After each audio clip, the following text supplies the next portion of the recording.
Okay. I think I'm finally set.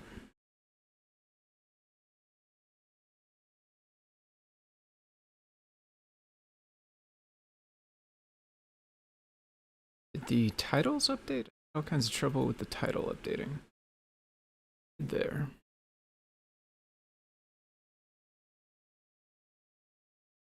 Okay. Okay. Review.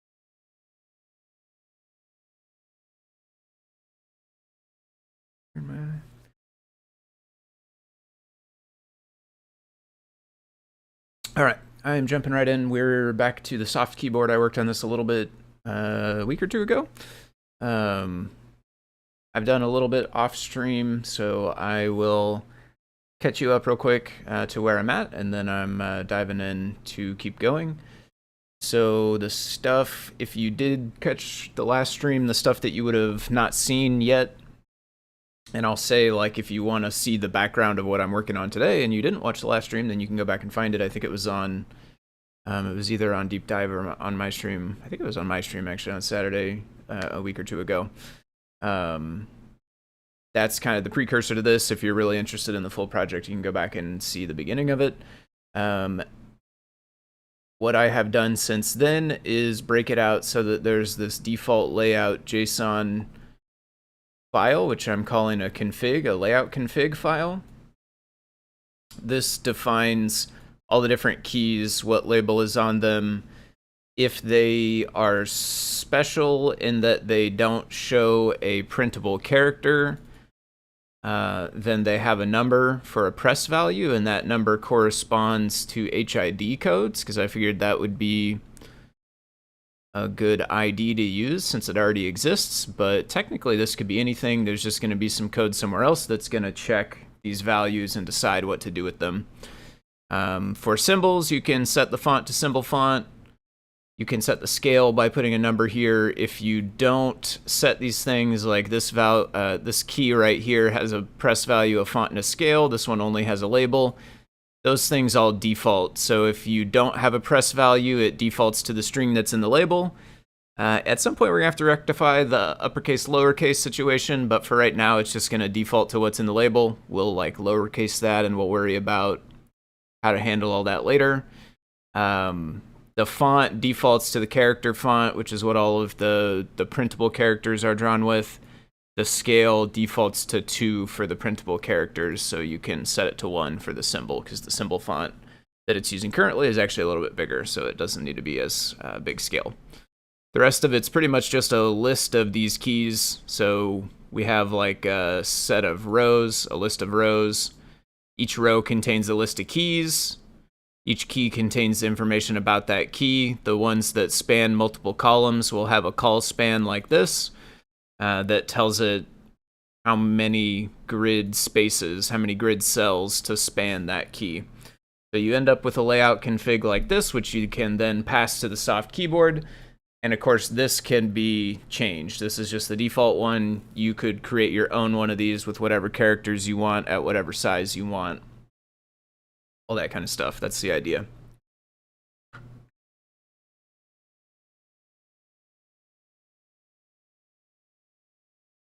I don't think I changed much else. I started tinkering with kind of the way, I mean, I added this check touches. I don't think that existed the last time I was on the stream. Check touches accepts the touch point and handles all the logic inside the keyboard of finding out whether a key has been pressed and doing some portion of the action if that key has been pressed. So scooch this stuff out of the way for now.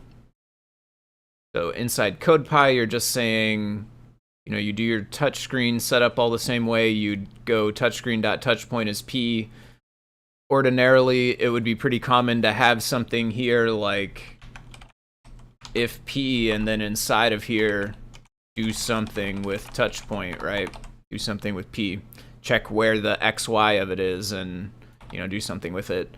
In our case, what we're going to do, though, is not worry about the if check and instead just pass it right into check touches. That's because inside check touches, it has that if check for us, and in the case that it's false, it actually wants to do some stuff, which is handle the debouncing to let it know that you have let go of the key, the let up on pressing it.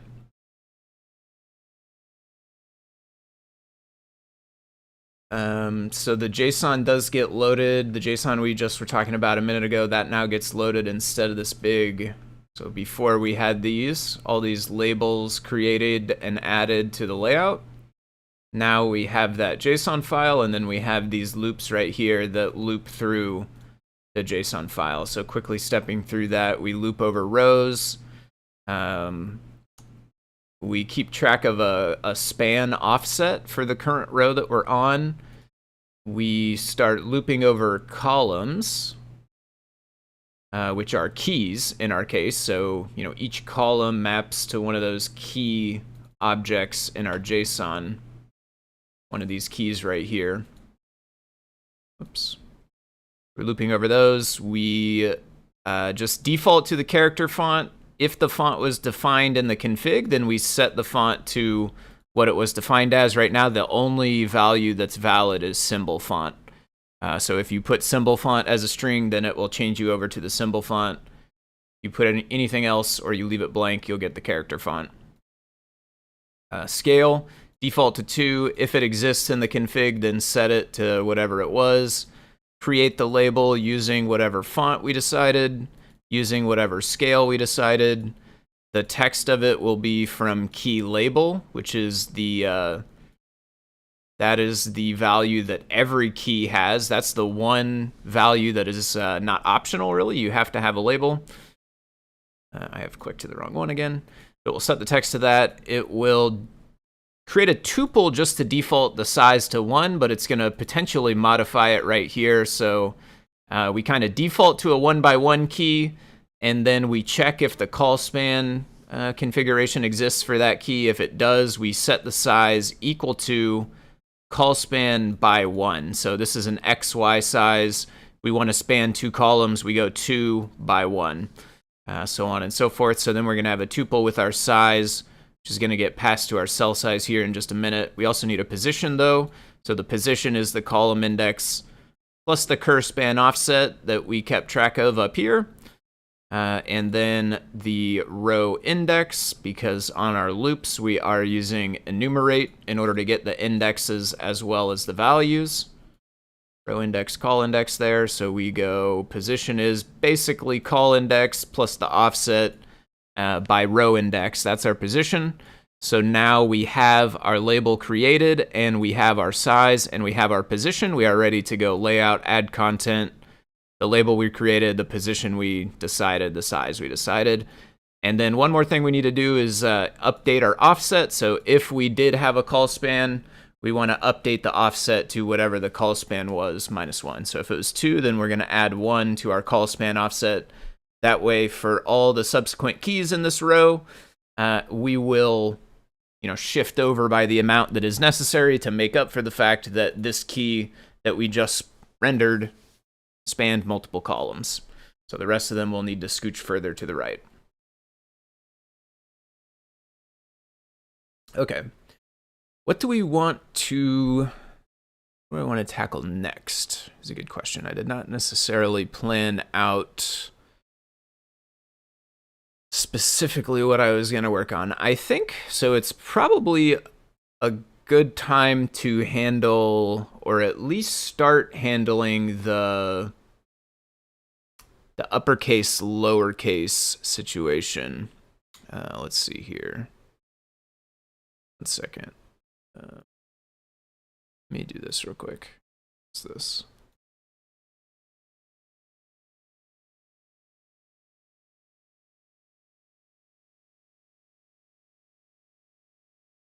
Okay.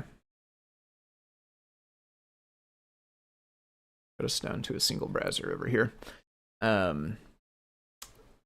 It should be working still. I guess I haven't tested this version of it. Yeah, it is. Okay.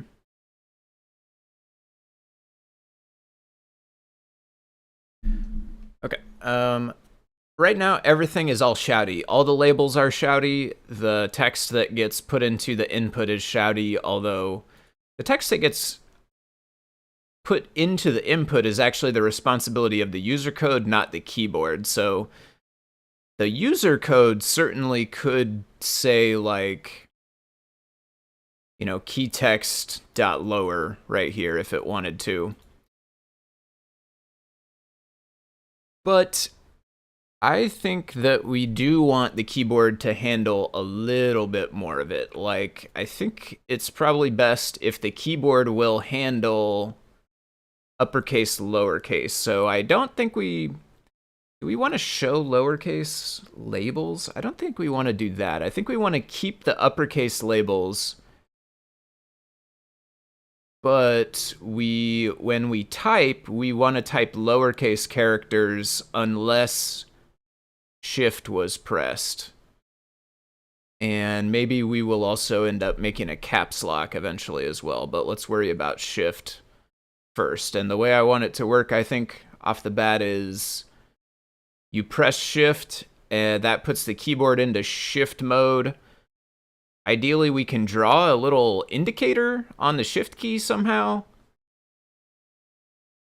And then while you're in shift mode, the next letter you press, you get uppercase instead of lowercase, and then you go out of shift mode. So then you're back to lower cases. And then once we add caps lock, you'll be able to type all shouty if you want, like you can now. Let's aim for that. And I think what we want is in our keyboard, check. I think, is it time to axe all of these? I'm going to keep these for now just in case if it ends up being anything that we need to reference from it later. But inside of our check touches, instead of just returning key text, we want to actually return key text lower.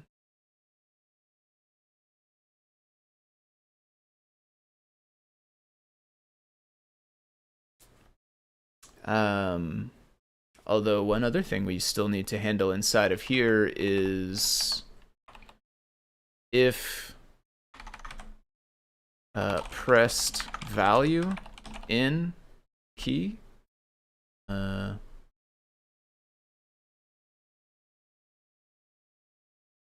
key text? No. The key object. We need to get the key object. Uh-oh. How do we get the key object from here?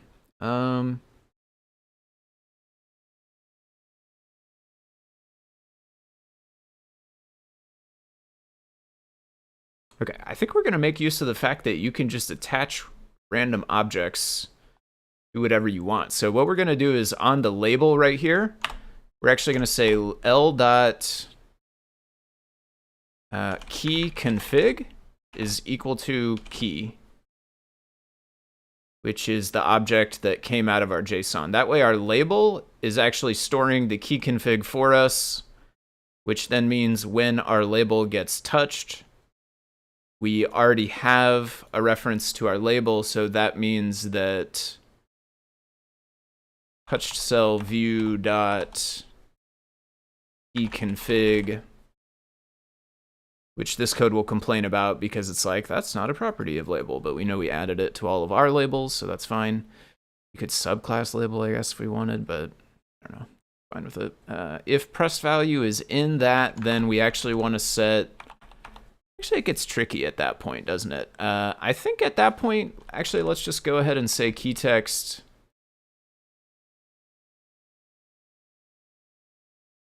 Okay, let's do it this way.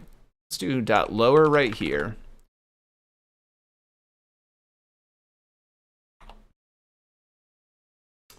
Okay, and then if the pressed value is in that config, then we're going to change the key text to whatever the pressed value is. So touched cell key config pressed value. So that could be a number, in which case the name key text is not really the best name anymore. So maybe let's say you call it pressed value outside here as well. Not sure that's exactly like a technical name. That's just a thing I made up. Might be good to look into other soft keyboards and try to reuse some naming of some concepts. I don't know.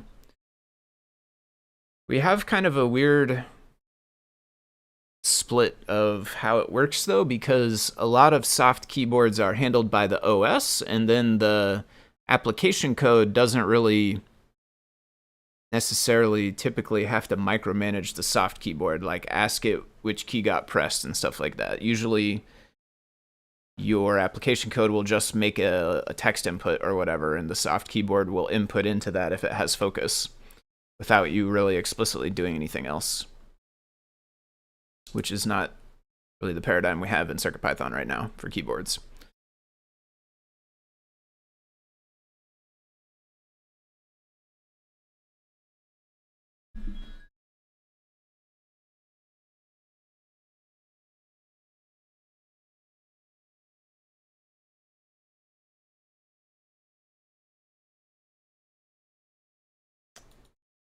One thing we will probably want to do out here in the user code for now, at least, is only do this. Oh, we actually already have that. Yeah, okay. So that's filtering on the printable characters, but it will actually, incidentally, it will also filter on the ones that get returned as numbers. We should probably also not call this key text here anymore, maybe. Maybe call it pressed value out here as well. I'm going to leave it for right now, but this part's going to change, though. Key text here instead of space. That's actually, I think I did the space with the HID value. I don't know that. Oh no, I didn't. I just did that. So actually, I think the space should just work, right? I don't think we need this because this is now handled inside of check touches. Yeah, I think so. Let's try this out.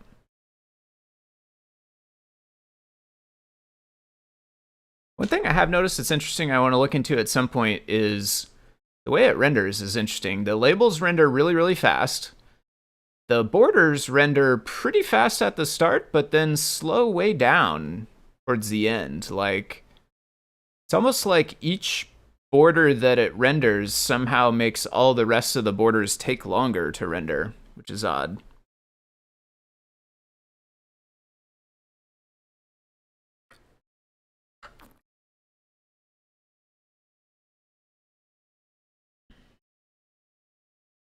Oh, our thing is broken.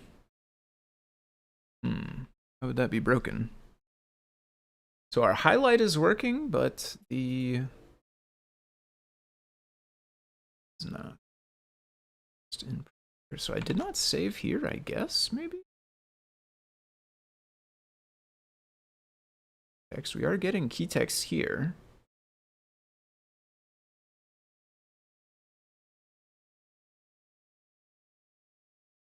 Are we using a font with no... Oh, we're using terminal layout. That definitely has lowercase.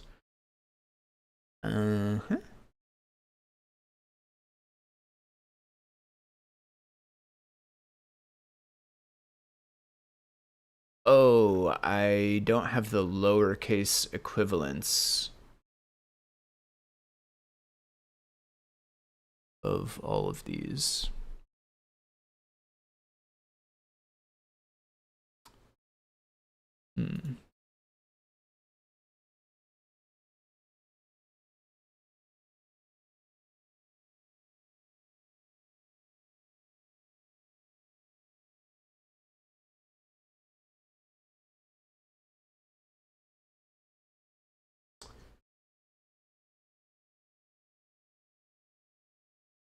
Do we copy paste all these letters and make them lowercase, or do we change the code here?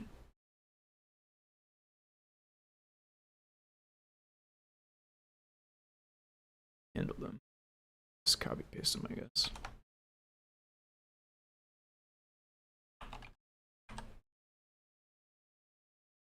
Might be like a two lowercase thing. I have no idea where it's at, but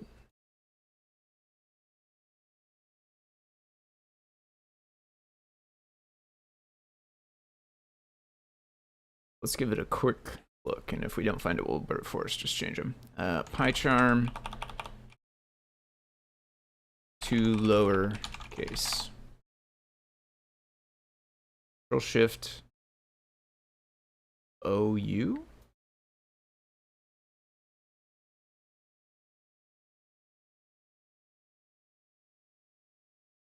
What?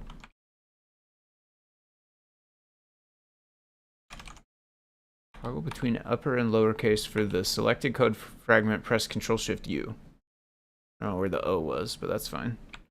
Control Shift U. And that made a thing that's weird. That's the thing we want, is it? Control Shift U. Made that thing.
$10 ago?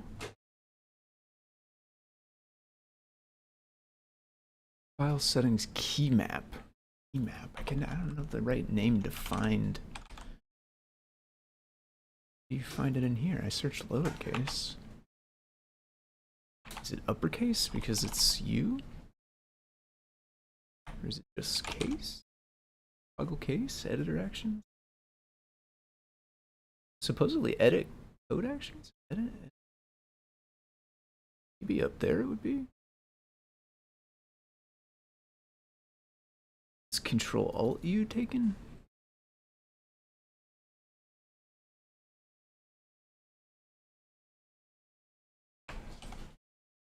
Already assigned. Unshelved silently. Yeah, I don't need that. It's already assigned. You want to remove the other one? Yep. Alright. And now that we have spent approximately 8 times as long as it would have taken to just change them all, do it with the press of a button.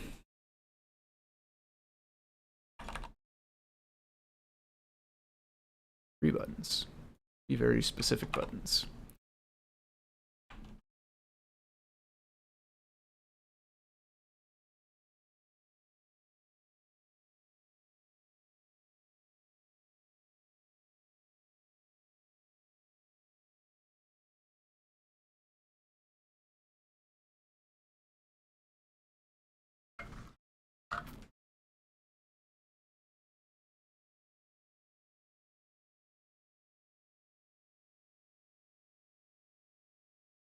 End up using in grid layout, is it vector IO? MPY files? Not. They use for borders. Border. Divider lines. Divider.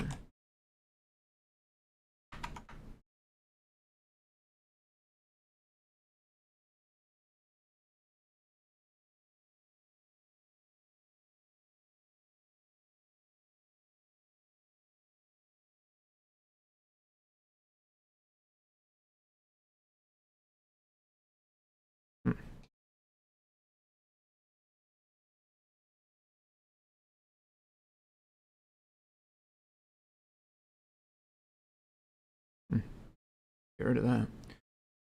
Rectangle.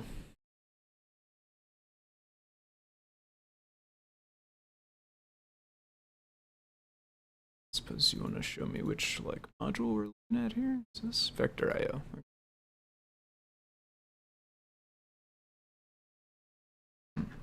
It would be worth trying. Let's look at the math here.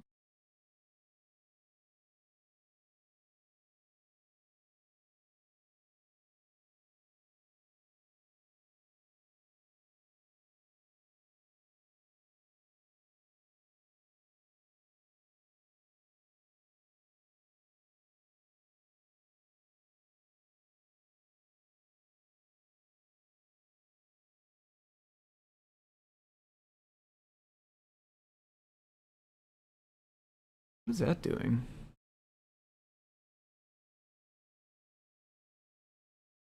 Self-dot remove line object rect. Divider lines.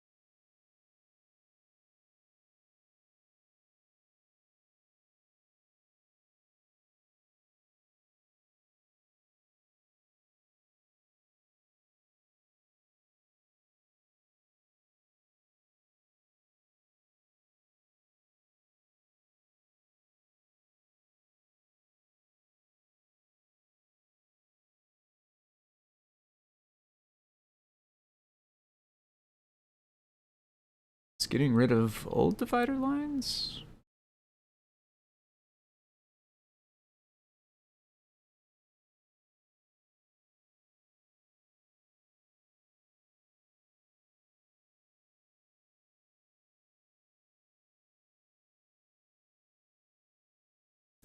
I bet you we're rendering all the lines every time.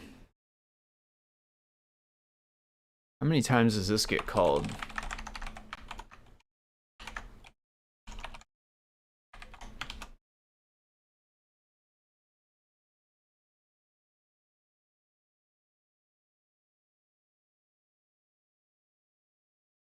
Yeah, that gets called for every key.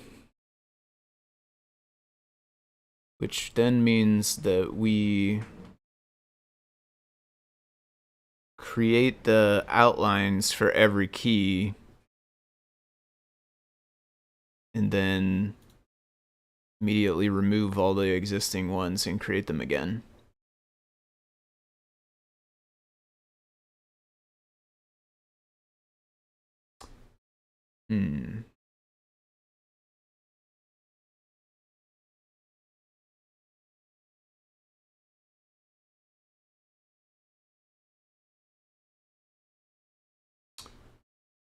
I think we should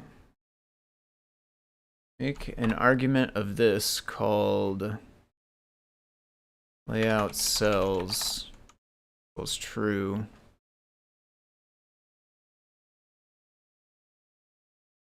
And then only call this if that is true.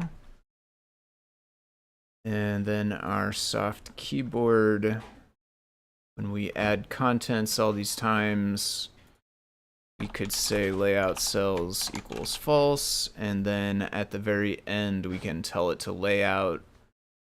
And I'll add a public function, def layout cells.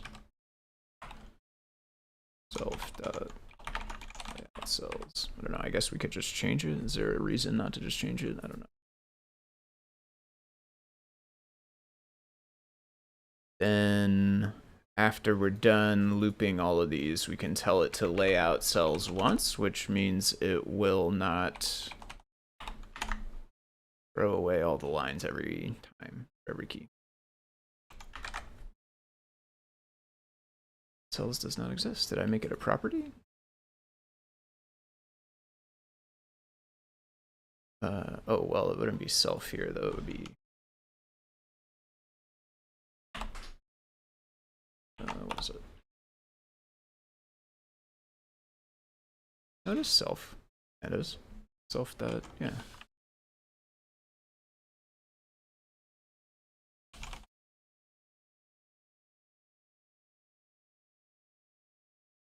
No, not self, it's grid. It's layout, rather.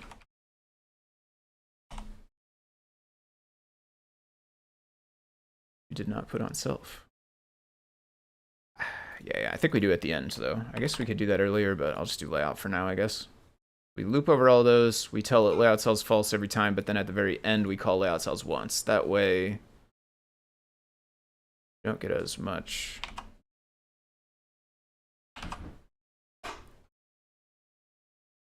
We should see this only once now. And I think we should render everything at the same speed. Not true, though, because it's still slowing down.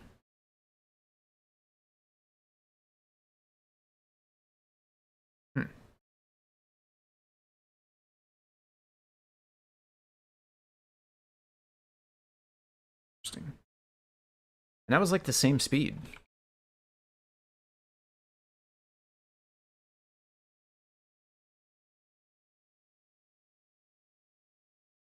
Aye. We didn't measure it, but it slows down at the end the exact same way. That's weird, because we were doing way more work before. Would it not be faster?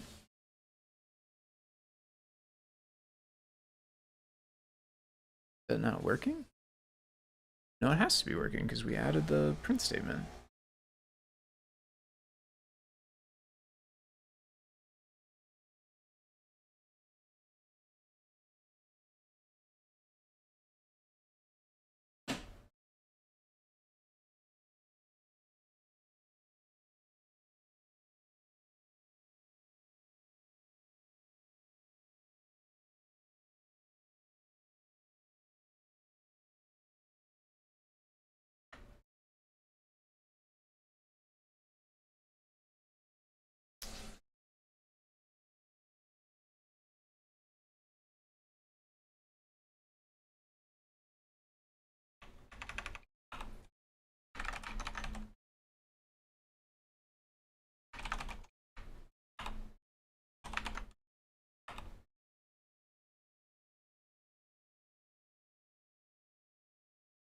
Here, let's see if it's actually removing any. I mean, it doesn't seem like it will be, right? Which means that's, oh, well, there you go.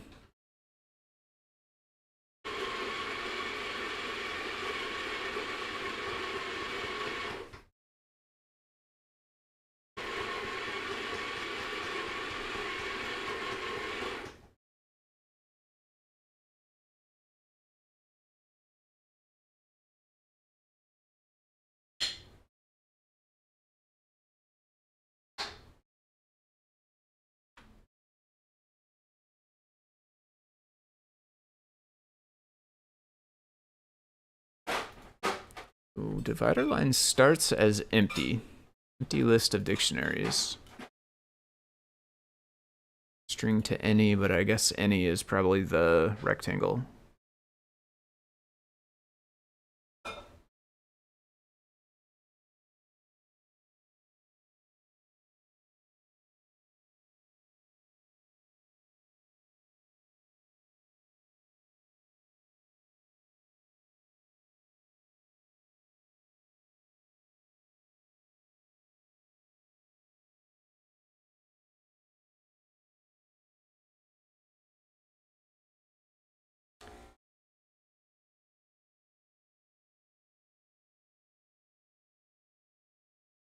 I guess we're inside the loop.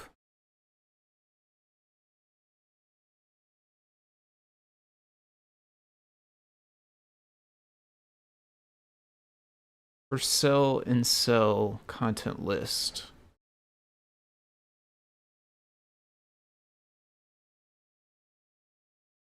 Okay, we are still, even though we're only, so I'm still confused why it wasn't way worse before. We're still removing them all after we create them, so we are still... That's why we still slow down towards the end, because each time we do one, we're actually redoing all the ones from before it. But since we were doing that times n before, shouldn't we still have been a lot slower? Anyway, I guess the important part is that we really don't need to remove all the divider lines that existed in the past.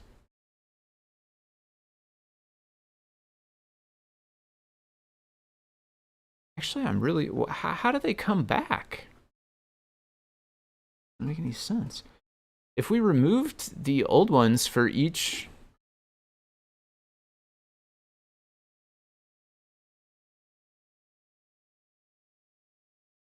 key as we render it...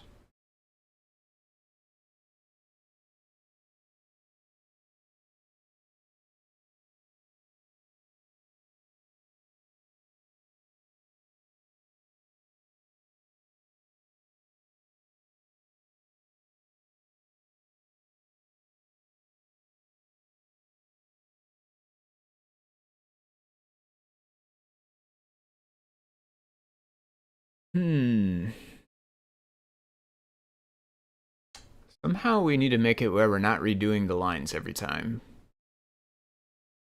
But I'm not sure that I'm gonna keep chasing it right now.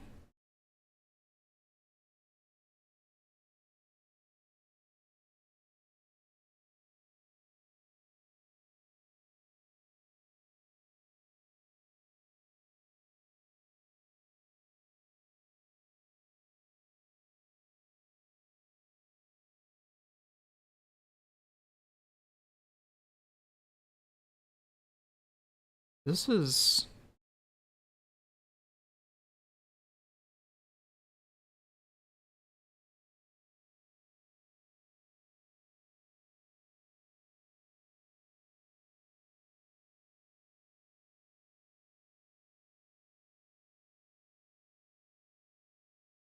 for each... This is inside of layout cells, and it's for cell in cell content list. So we're looping over the list of cells. And we're saying if the content of the cell is not already added to our self group instance, because we extend group. So if the content of that cell is not in our self group, then we're going to go inside of here, which is where all of this code lives.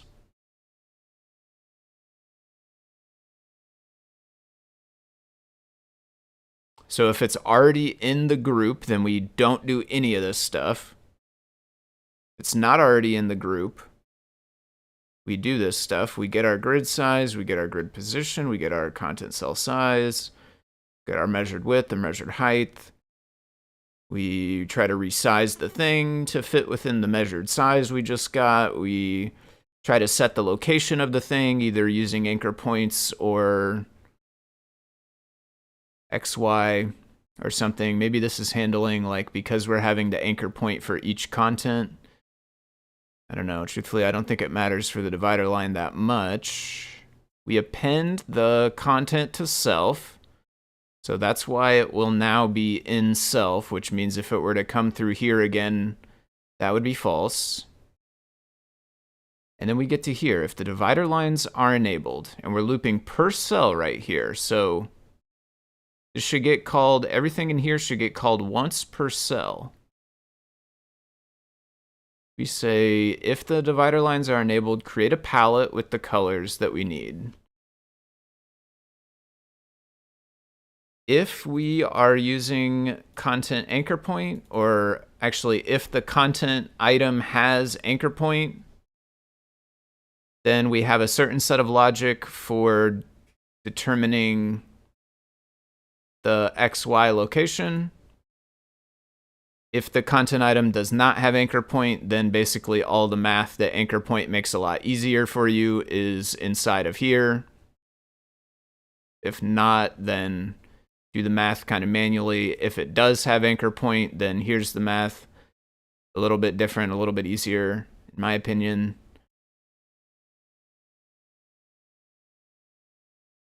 And then we're saying still, if that was true, we're now going to go and create our 4 rectangles, because we've created all the values we need, our x, y's, our measured sizes, all these things. We create 4 rectangles.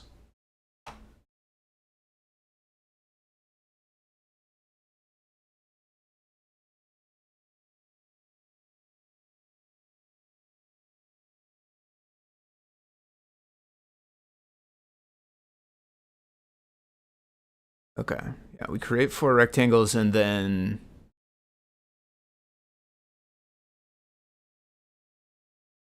we actually end up with only 2 as well, which is kind of weird. Yeah, the comments in here talk about that though, but we are making 4, right? Like, why are we only using 2 if we're making 4? Why, or a better way to say would be why we're making 4 if we're only using 2. I mean, the bottom row is different, I guess, but if every other row doesn't do it that way, I don't know why we're making 4. But I don't know. That's a question for past him, and past him is gone. So fortunately, we got to try to figure it out for ourselves. Yeah,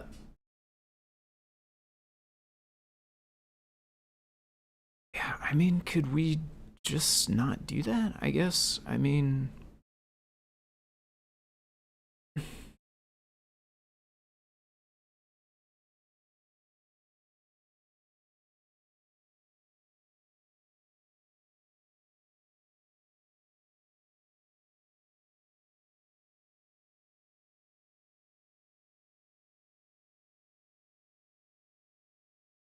so really what we want to do is only add the lines once at the end of our entire loop. So what if we do this differently?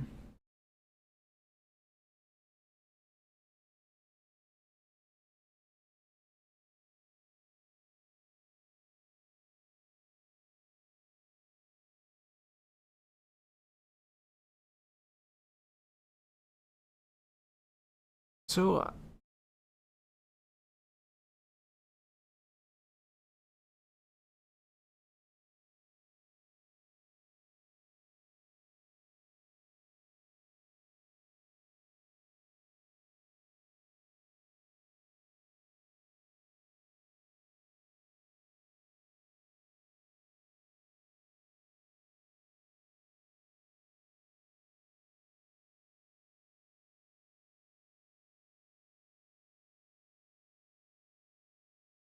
right, so this is the code that's building up divider lines, the list.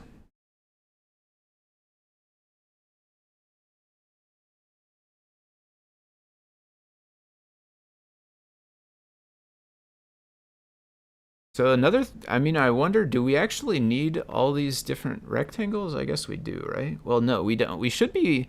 So one thing we could do is like, a lot of the cells only end up using 2 of the rectangles, but right now we are still creating 4. And then what we do is like, we decide whether or not to put it on the divider lines. So like sometimes those rectangles are just not getting used because these are not true. And by sometimes I mean like almost every time. For every key, only 2 of them get used. So one thing is we're creating 4 rectangles every time we loop this, and we're only using 2 most of the time. They probably just get garbage collected eventually, I suppose. But that's one place for improvement. I should start writing notes for this.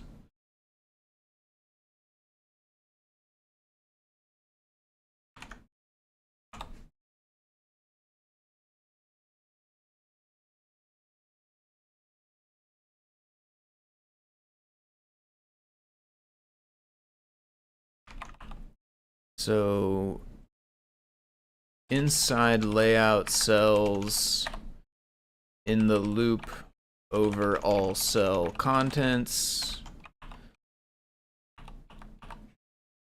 We are creating for vector IO rec handles for every cell, but most cells are only using 2 of them.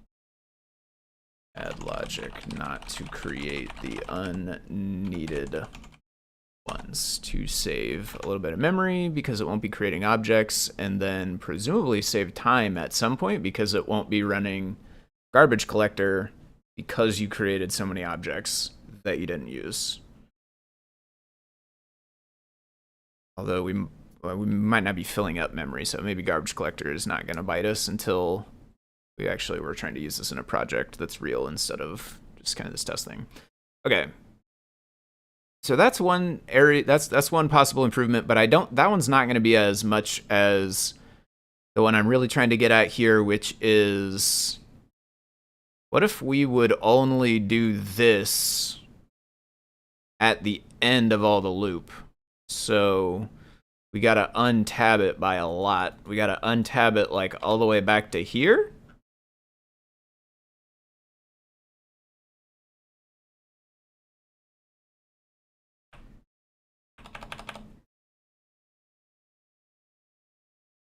We're just going to put this at this same and then tab it back out. Okay, so now for the line object in the divider lines, so divider lines has now gotten built up with all of our rectangles for all of our cells.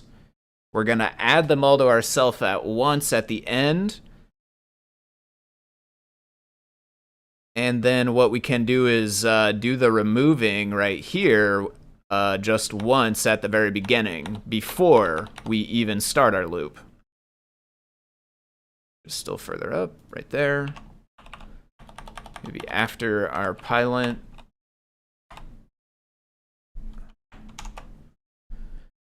Okay, so then this time, this should now be 0 in our case, because we're only calling once. We don't need to remove anything, because nothing should be there. So we should see a 0 here. That should remove nothing. And then at the very end of all of our looping, we should add all of our lines at once, which I hypothesize means that the divider lines should render at the same speed. By the time we get down here, they should still be rendering at the same speed as they were up here, which admittedly still pretty slow compared to a phone and some other modern OSs, but like the slowing down over time is the part I'm trying to affect, not the just it's sort of slow compared to modern phones and stuff. So let's save that. Let's run this. Should see only a 0. Nice. It's still slowing down. Is it? Maybe. It's still slowing down. Slowing down. Still be slow. Okay, well, at least we know that we're not like... Well, I mean, we don't know that, I guess, but... At least we know that in one way that we were previously doing extra work sort of logarithmically or whatever. I don't know if that's the right term, but iteratively. We're doing n times for each of n as we go through the list. We know that we handled one situation where that was occurring.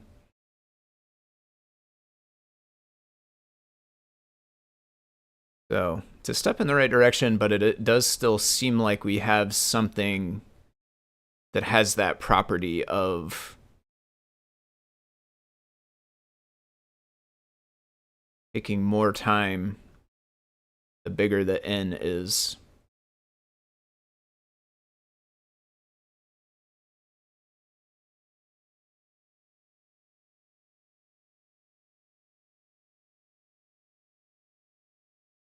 And to that point, I don't think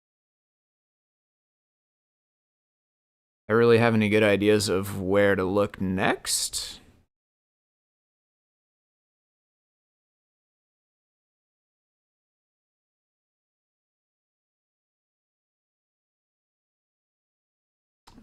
I think the next thing to do to try to make that better would be to try to start more analytically profiling, add some prints with some timings, try to start measuring how long different parts of the code are taking. Like,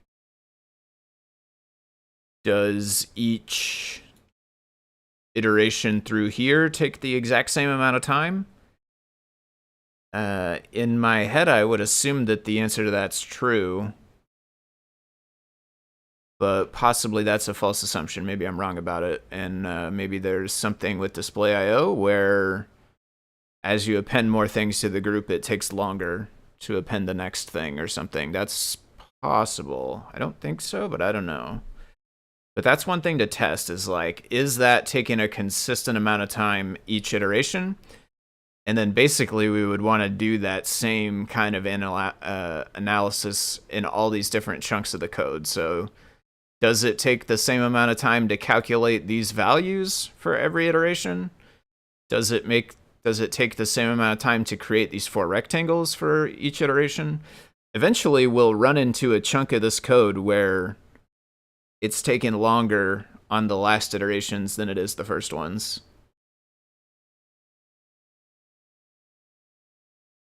But without all those print statements, I don't think we could find it, because I don't really see any more low-hanging fruit. I thought for sure if we would not be calling layout cells over and over like we were, and then not be removing all those things and re-adding them every time.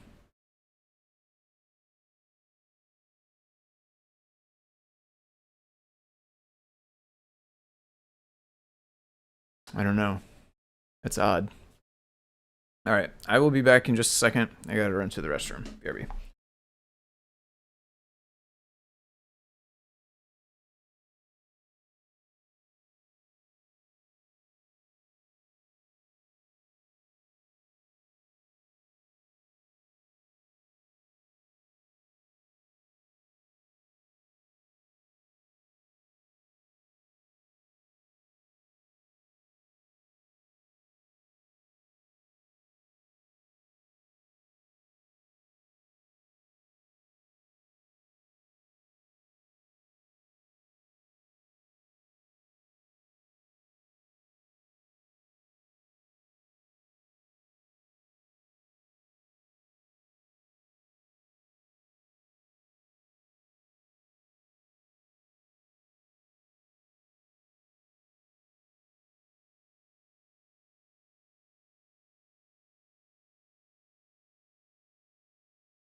Okay. I think we will table the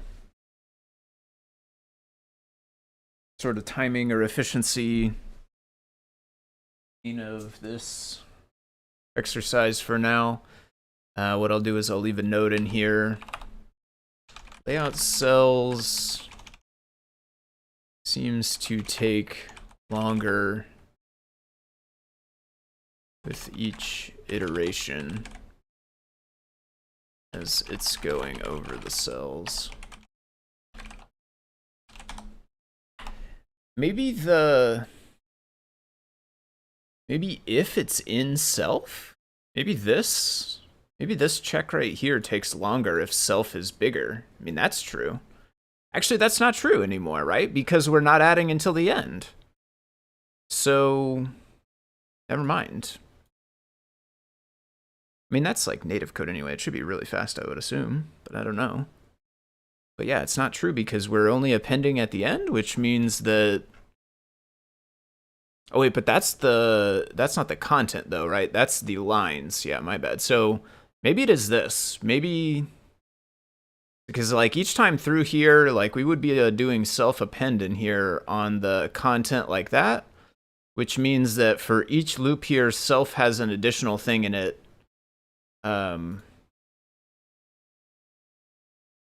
Maybe that's just a O to the N or whatever operation. Maybe self doing that inside group. Maybe that's just takes longer when there's more stuff. I don't know. One thing is, though, we can write code that is separate from this keyboard. We can write code that not only adds the timing printouts to actually get real stats to know what's happening, but we can write code that will make this much easier to find by just having it loop a lot longer, add more stuff. So let's get back to the uppercase, lowercase, which was really where I started. Got onto the tangent of the speed, but that's all right. Did I finish this? Layout cells seem to take longer with each as it's going over the list. Let's say maybe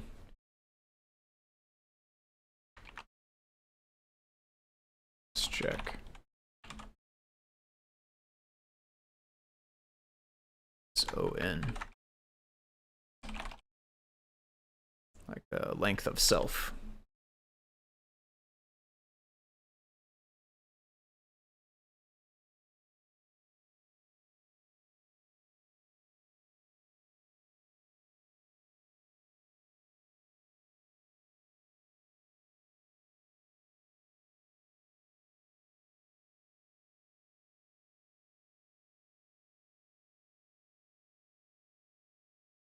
Just trying to think if we actually need to do that. So like we're only calling layout cells once. I don't necessarily imagine a scenario where a person would want to be calling layout cells multiple times, which is why it's weird that we were. I guess if they do end up calling it multiple times, then we kind of need that if check inside there, or something analogous to it. Okay, where did we... So, like, last time I actually tested this, we were not getting any keys into our input.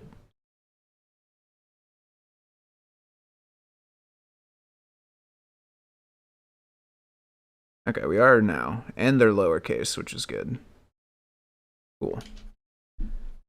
Glad that I did not accidentally write something vulgar by just spamming the keyboard. Let's do shift handling inside the keyboard, I think. So soft keyboard inside of our touch check. So one thing is we need a state.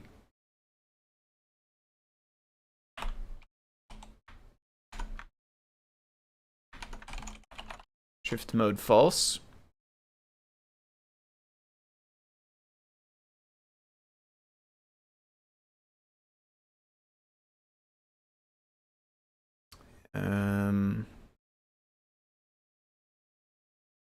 Inside of our check down to here when we check touches. So one of the things that will get handled internally is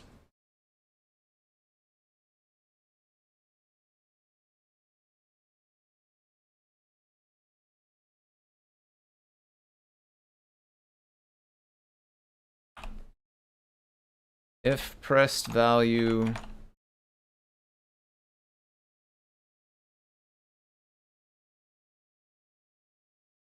so we do have one choice here to make, which is kind of like, do we want to use HID as a dependency?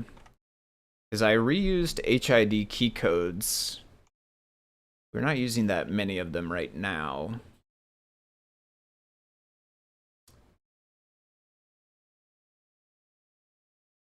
Maybe eventually HID key codes should get split out of the HID library. Then HID and this library could depend on the library that holds just the key codes by themselves, and none of the actual code for sending HID.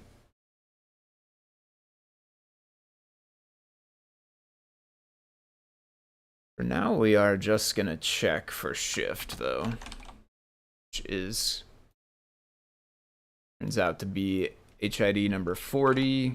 Technically, it was probably in hex, but we are 40 in decimal.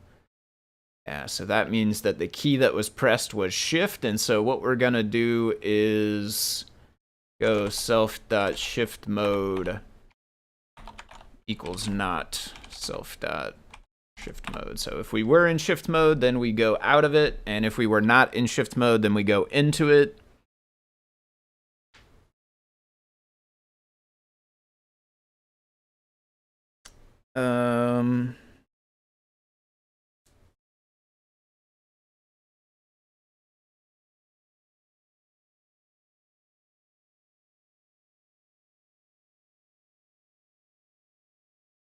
I think so. Originally in my mind, I was like, we could add a little dot to the key. I think that's like a thing you see on mobile browsers, is like maybe it would spawn a little circle just kind of inside this cell.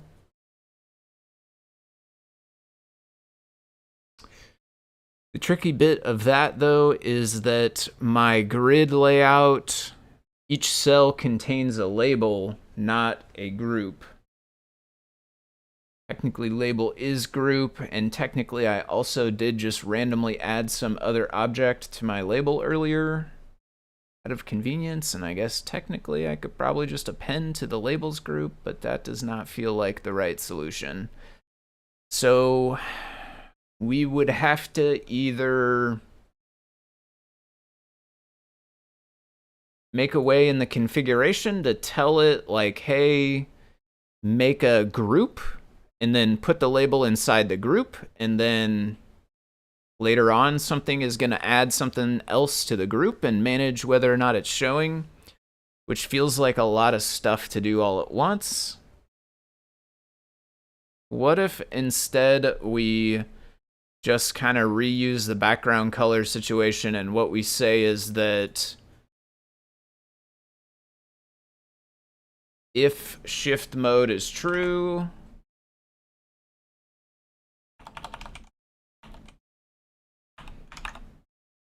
we set the key to a different color.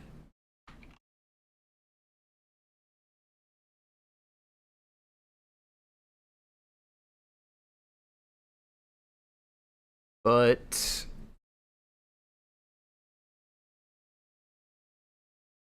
gotta worry about the unhighlight time.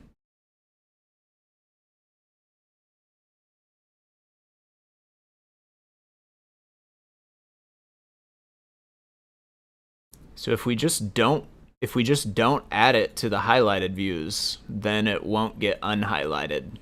Perfect, that's what we want. So we set the color. I will choose, let's say, blue to indicate that shift is on.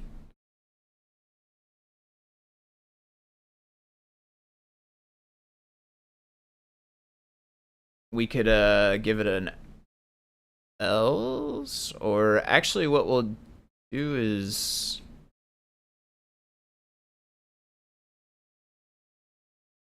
let's do it like this. So if shift mode is true, then we change the background color of the shift key, which was also the touched key. We know that for a fact because we are handling when we touched the shift key. So like that's gonna set it to green.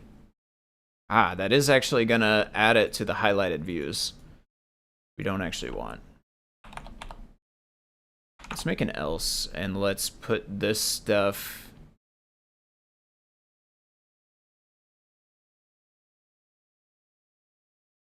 inside of here. So for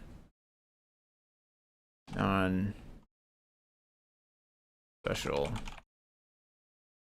highlighting.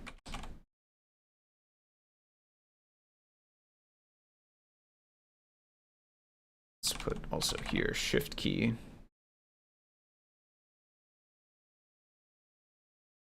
Eventually we should probably put its hex value too, but I don't know what it is right now. We could go hex 40, I guess, but 28.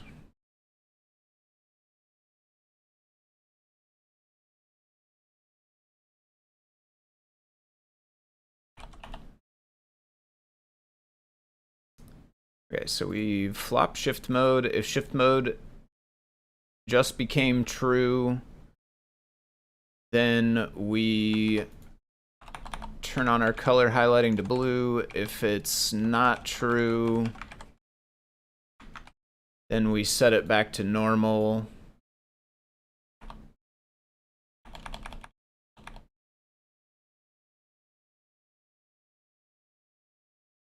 We should make variables for the colors, but for now we'll just keep it cell background color. So if we turn it, so that should allow us to like turn it on and off. It won't do anything yet, but let's make sure we can turn it on and off and it doesn't unhighlight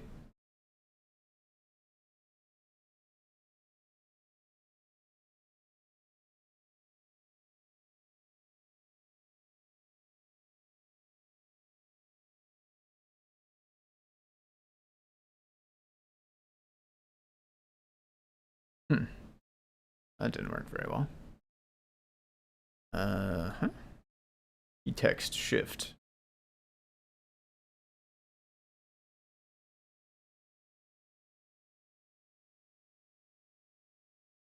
The pressed value didn't work right.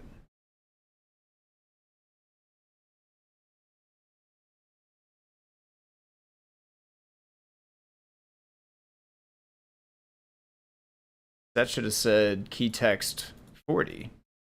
The decimal number 40 represents hex 28, which was the HID code for shift.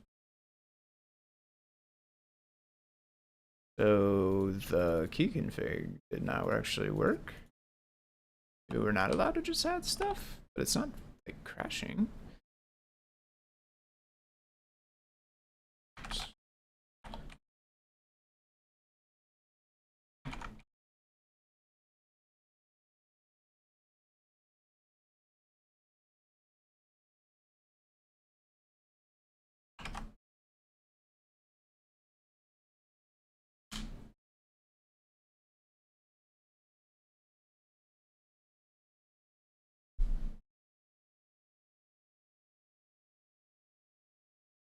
Okay, that looks good. Labeled G, no problem there. Accidentally double tapped and got the slash also, but oh, press value. Is it press value, not pressed value? Yeah. Maybe it should be key value? Press value. Call it key value? Call it key value.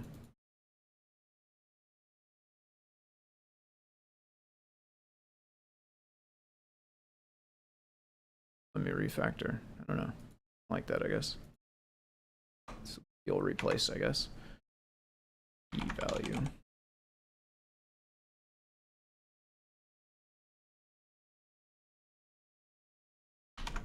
Value.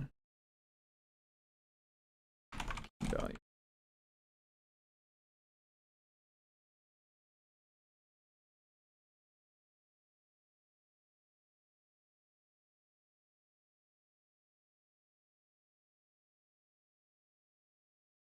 Put me down here.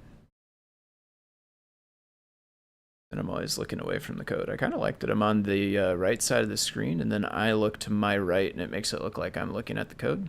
That's all right.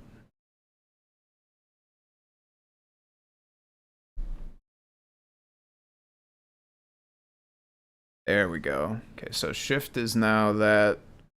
It's kind of hard to see. I don't think we should change the text, though. Yeah, let's put the text back to white. Let's make sure we can unshift. Nice. Very good. Okay. So get rid of both of those. We'll do the background color only.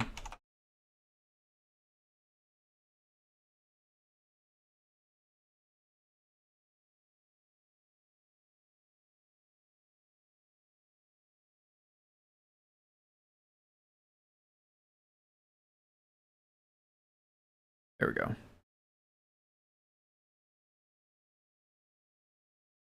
All right, and then the next thing that shift will do, or its next trick, if we, awesome, you can't refactor the code. Well, you can't like code format to get rid of that.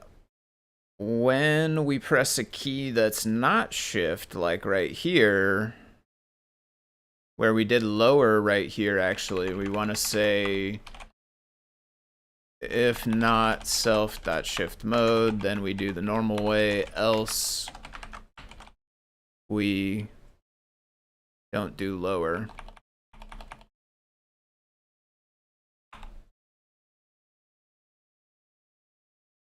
And then we should be able to type upper letters while shift is down.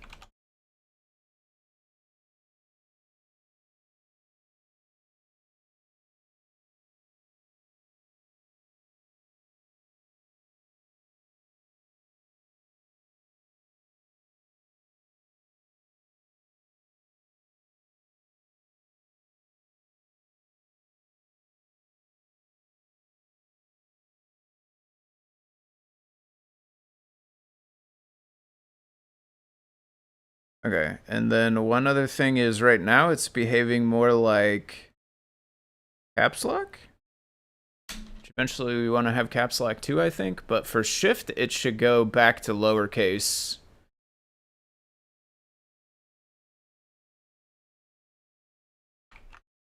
It should go back to lowercase.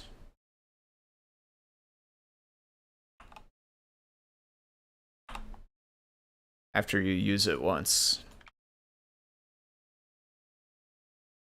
So we set shift mode back to false and but it's not touched cell anymore. Uh-oh.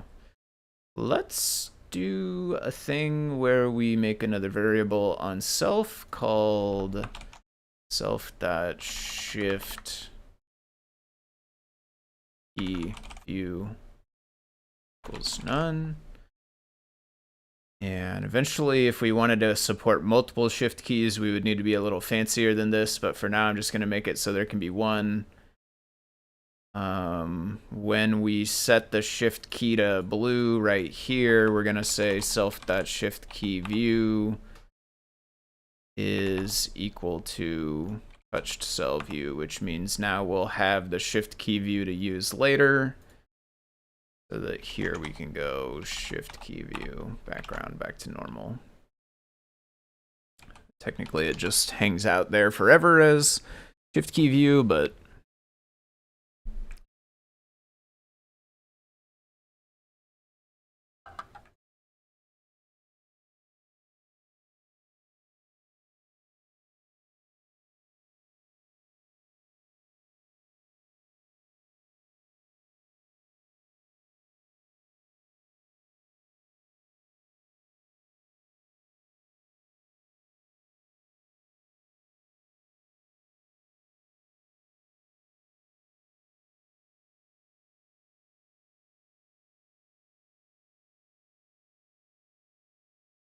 nice.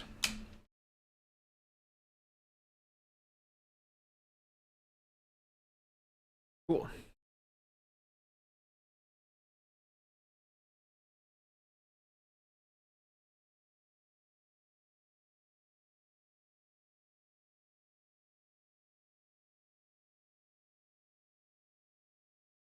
Let's work on backspace next, which is this one up here. Eventually, I think it'd be good to provide a different character, but I don't know how to make backspace stand out from back arrow.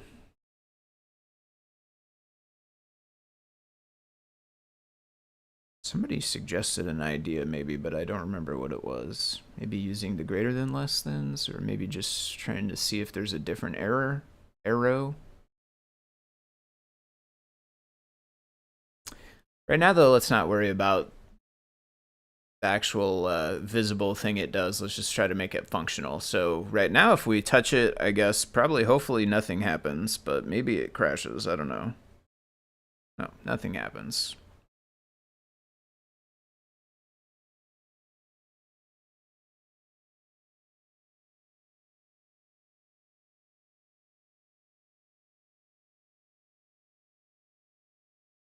Highlight happens, but nothing else. It doesn't type or do anything. What we want to do, that is actually going to be out into CircuitPy. And that is now going to say elif key text, and probably should be called value at this point. So it's like kind of half and half. It's sometimes text and sometimes value. But technically what we could do is do this check and then make a new variable key text inside of here once we know that it is text. We refer to it as key value outside. Elif key value equals, what was backspace? I don't know. It's also, can't search for character that is, but it's in the first row. 42 for backspace. Known. It's gonna be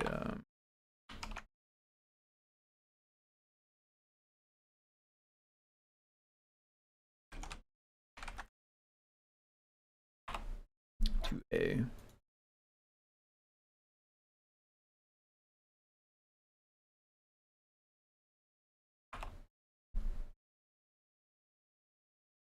In that case, we are gonna go input label dot text equals input label dot text, and I don't know, I can never. I even literally I could even scroll up and you can see that I tested this earlier today to figure out, and I just never commit which one is what to memory. So we actually want the exact same one I tested earlier. So we want :-1 to slice off everything except slice off everything up to the last character. One.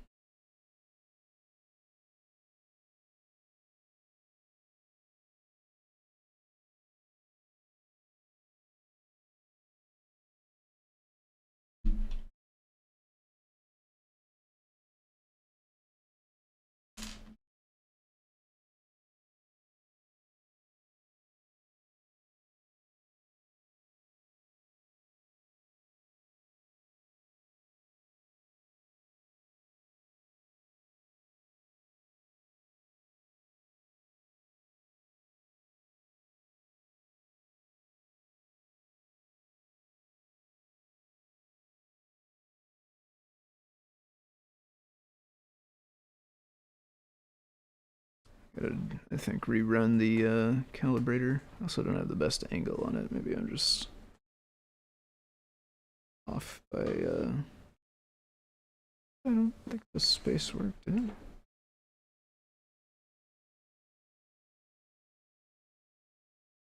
Space.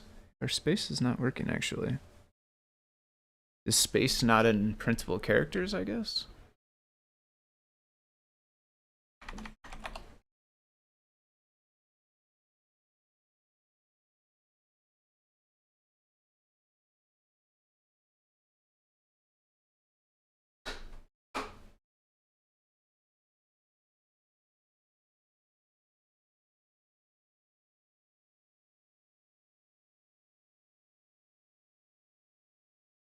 Got a double press there.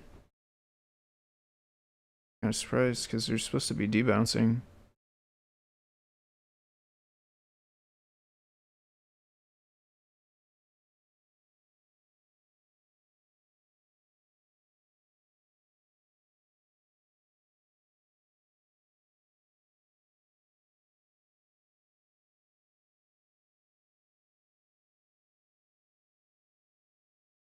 Huh. I think this is another consequence of the calibration, though, honestly. We need to probably hone in our calibration. We want it to be super accurate. Maybe backspace also potentially deserves to be multiple call span.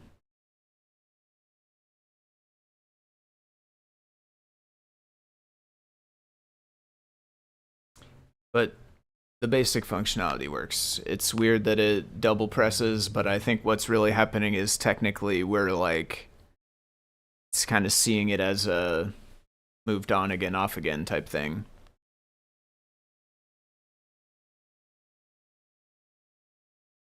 The debounce logic, I would have thought handled it, but it seems like that case is slipping through somehow. Maybe we're not setting the the debounce flag, or maybe something is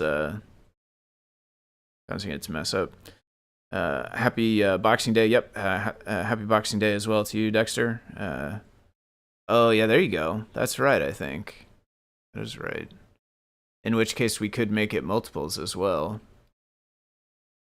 But we would have to shift a few other things around for now.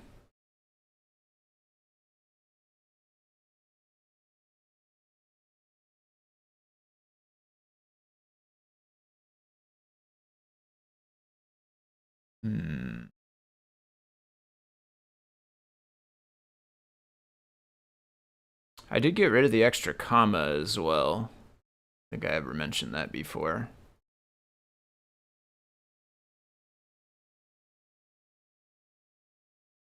We need 3 characters. So alt is 3 characters and it fits in a 2-span. So if we could get ourselves to 2-span, we'd be pretty good. Which means we need to lose. Okay, how about this? Let's change space to a single span and scoot equals down. It's kind of not exactly where it goes, but we're sort of taking liberty a bit with QWERTY because we don't actually have the same number of columns.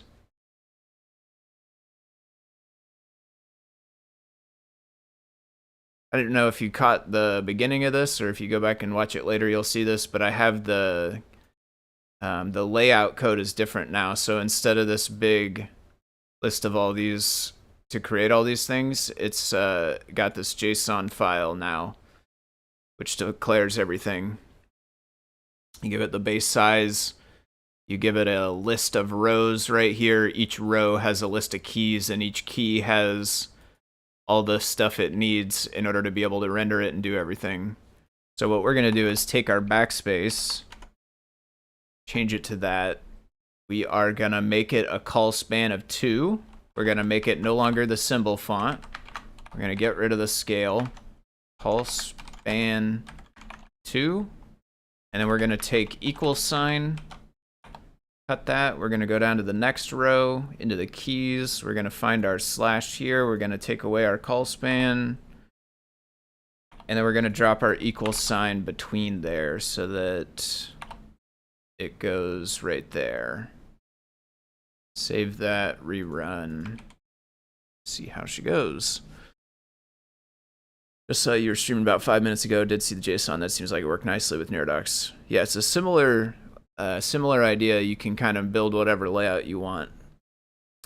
And I'm also borrowing from HID, which is kind of in the same vein as Neurdocs HID library as well.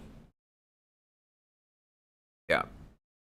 Okay, yeah, that is a nice looking backspace. I totally dig that. I think that will actually help with our sensitivity on the touchscreen a tiny bit, I would think. Yeah, we're still...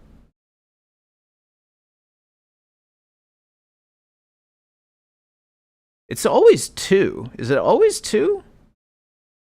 Hold on, do these get 2? No, those give 1.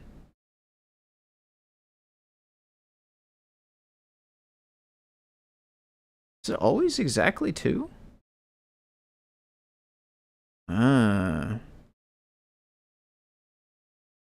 Do I have 2 sets of code checking for backspace? That's weird. That's the only...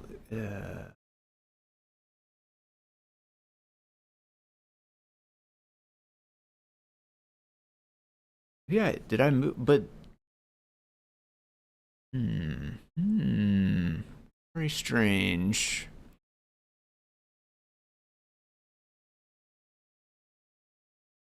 Okay. So, here's our debounce mechanism. So yeah, we're debouncing no matter what key is pressed. So we should be setting that to false.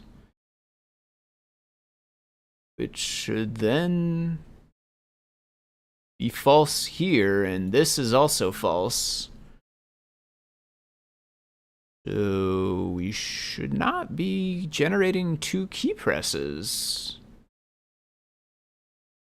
Are we actually getting 2 though? Or are we getting 2 key presses, or are we just somehow doubling up with 1?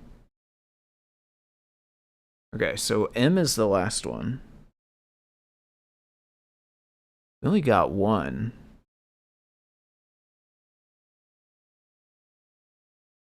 And that's our second one because I just pressed it a second time.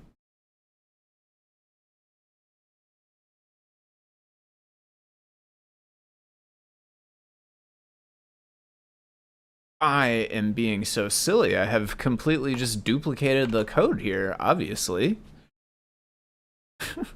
What is that? I don't even know how I did that. Probably Control D is how I did that. But oh, you know what I was trying to do is Control D down here. This had focus, and I didn't notice it. Yeah, that'll get you. That will get you.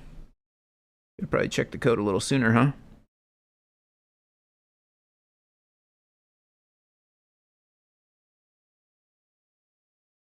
Okay. Now we get exactly 1. And there is what I'm calling, what did I call it? There is allow sticky repeat which is an argument you can pass when you create it.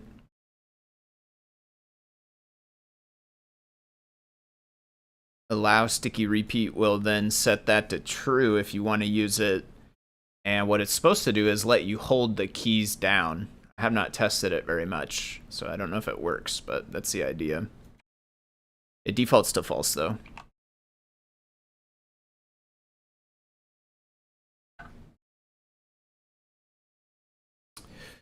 The more layers you add, the more complicated.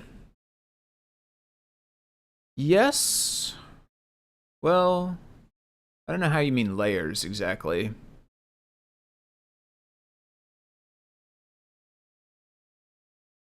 I have thought of like, how would you swap this layout for only symbols or something, right? Like on the phone, that's kind of how it works, is you get the sort of stock keyboard is this, and then you press the symbols button, and it gives you access to the symbols keyboard, which has all the more weirder symbols that you can't make with what's here. I have thought a little bit about how maybe we could switch and do those things. I haven't thought all the way through it. I don't think the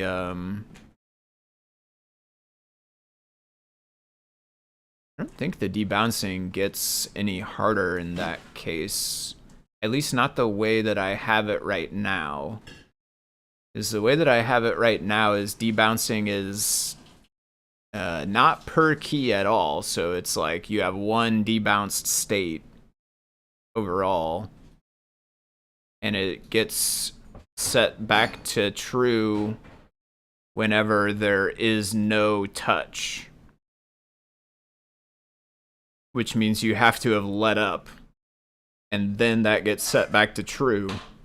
And only if that's true, then are you allowed to do anything. And I don't think the layers, if I'm understanding what you mean, like swapping to the symbol key layout or whatever, I don't think those will matter with this logic. Now, what definitely this does not support is 2 shift keys. Right now, well, does that matter? No, that doesn't matter. The highlighting is the part that doesn't support the 2 shift keys, actually. This part should. Debouncing should. What it doesn't handle, I will say now, though, is multi-touch. So if you were on a newer, like one of the cap screens, cap touch, it can handle multi. This is not going to work for that. We'd have to rewrite this logic to where each key is debounced instead of the entire keyboard as a whole.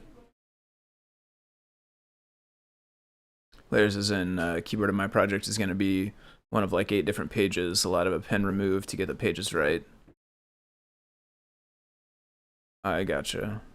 All I have is any touch button is available no matter page.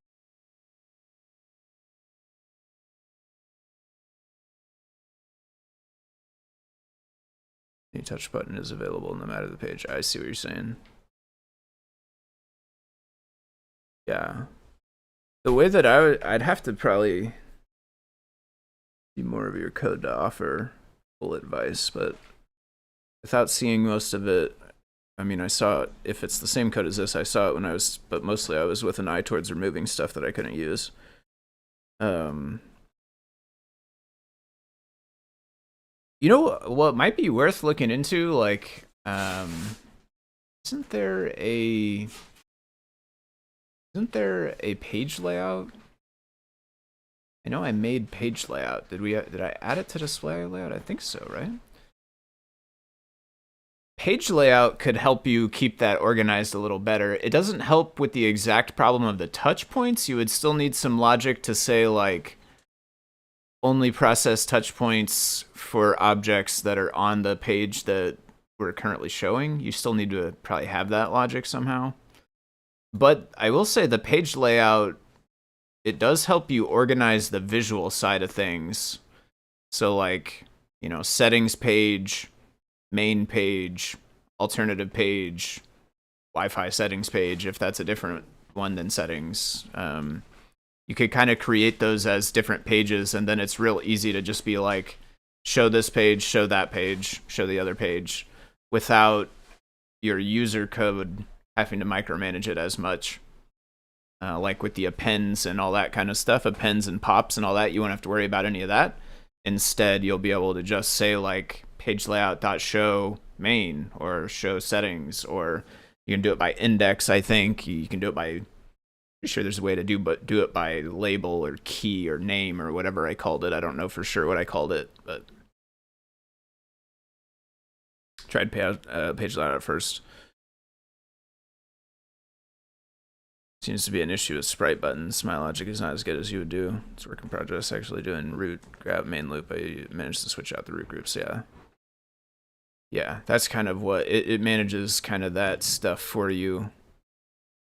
But it's totally the same. Like just doing it yourself and changing root group works totally as well. The crux of it for the touch is just needing that logic that's like filtering out the touch events, so not passing them to any buttons that aren't on the visible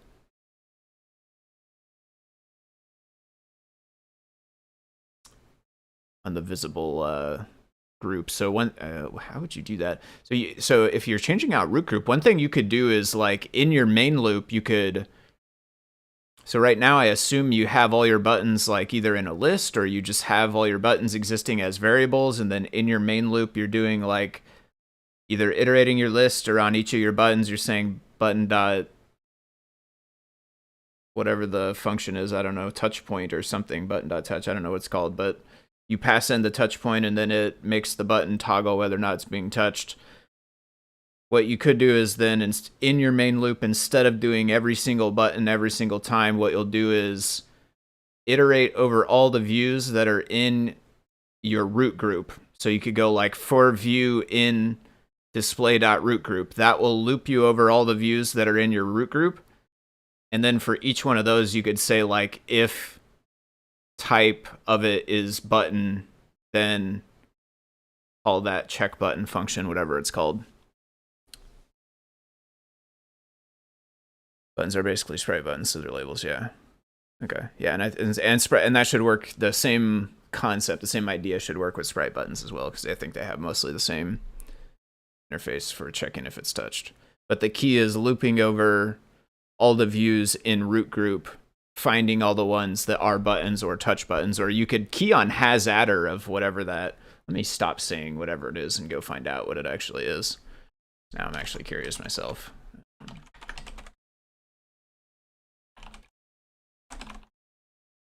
Iterating over for view in display.root group, and then on each one of them you check if it has the adder of, drumroll please, is it contains? I think it's contains. Yeah, I'm pretty sure it's contains. It's anticlimactic because I got it before we made it, but that's fine. We'll double check.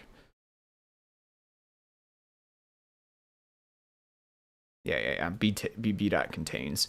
So you would loop over all the things in root group. You would check if view, like if has adder view contains, that would tell you whether or not that item has a function called contains, which is, we tend to use that to mean that it's touchable. Technically, there could be another function called that, I suppose, but that tends to be what we use it for with display IO views, at least. So you could say if it has adder contains, then you call contains, you give it the touch point. That way it's only going to do that check for each one that's actually visible each time.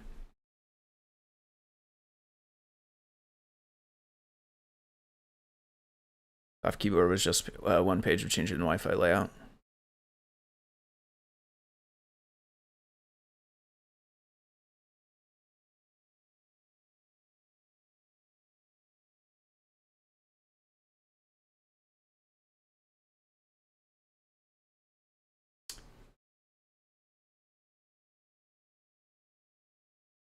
Got me. It's the Discord app. Discord app does not have a copy link when you right click on a link.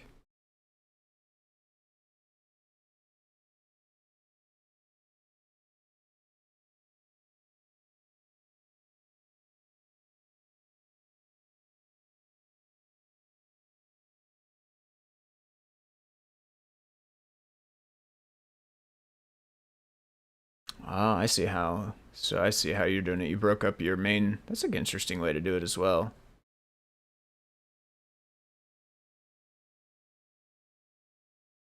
Okay.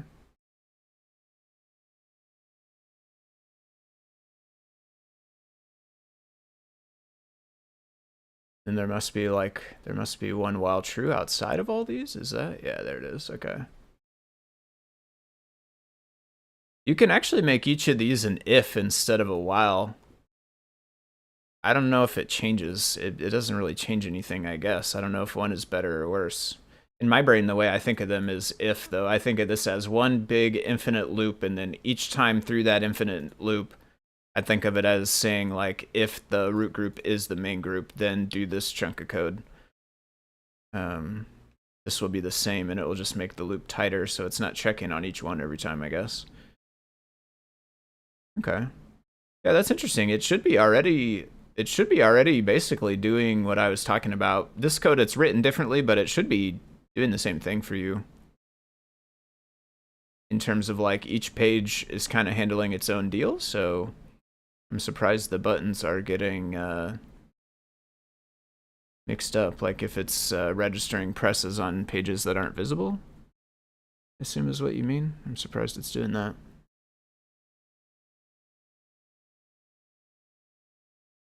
Menu switching. Maybe that's part of it. So it does always, it just says, like, if that group's visible, touch menu switching. Next target. Target item 5, target.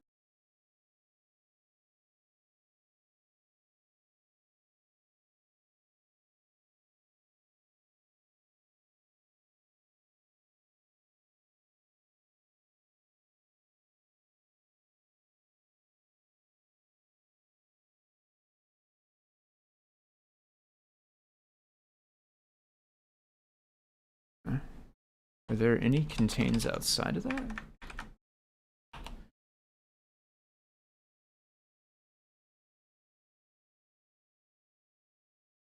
Nine of them.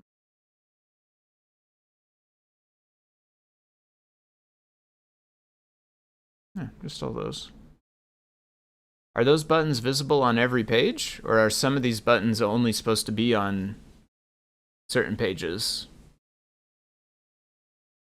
If that's the case, if some of these buttons are supposed to be only visible on certain pages, then that is where your logic error is at, basically. Inside of here, you would need another check on which page is currently active, and then you would only do the ones that are on that page. If all these buttons are always visible, though, like if they're visible along the top and they stay there forever, no matter what else is showing, then the way it's written is fine. You can touch invisible buttons from any page until the huge soft keyboard. I'd be very surprised the keyboard interacts with it that way, for sure.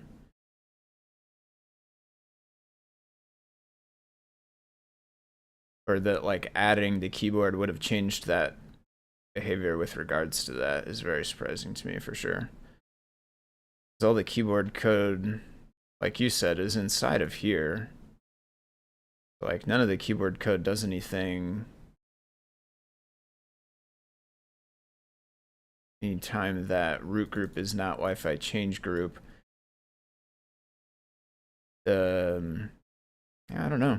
I would say the menu switching, though, that's one thing. So all these buttons that are inside menu switching function, if some of those are on different pages, or perhaps all of them, if they are not always visible, then what you need is another layer of if statements inside of here that breaks it up and says, like, if current group is equal to the main group, then we handle, then we do all the buttons that are on the main group. And then else if current group is Wi-Fi group, then handle all the buttons that are on the Wi-Fi group. And that way you'll break up this one big if statement so that it's like, it won't be one big one anymore. Instead, it will be which group are we in first, and then only handle the buttons that are in that group. There is, I don't know if Sam, if you're watching, there is no JP. I don't think there's, I shouldn't speak for JP. I don't believe there are any daytime.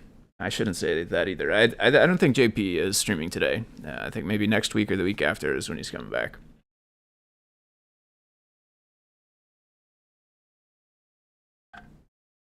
Hmm. If you watch, I'm pretty sure if you watch the tail end of his last stream, or if you search in Discord like from JP or John Edgar Park, maybe he's got his full name. I don't know for sure on Discord, but if you search, I'm pretty sure he mentioned in the Discord somewhere that, and I would presume probably at the end of his last stream as well, maybe.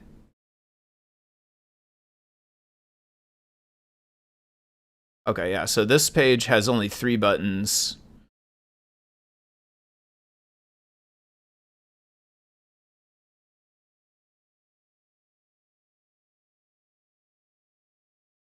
Can't actually see what I'm seeing, but I'm watching the video over on this other screen over here.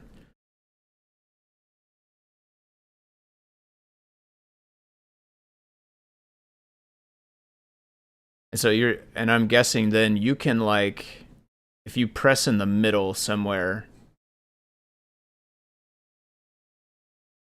it still registers as though you hit a menu button. Is that true? Or this is from before maybe, so this was before it was doing the troubling part. I think that's the crux of it, is inside here. Menu switching should have another check of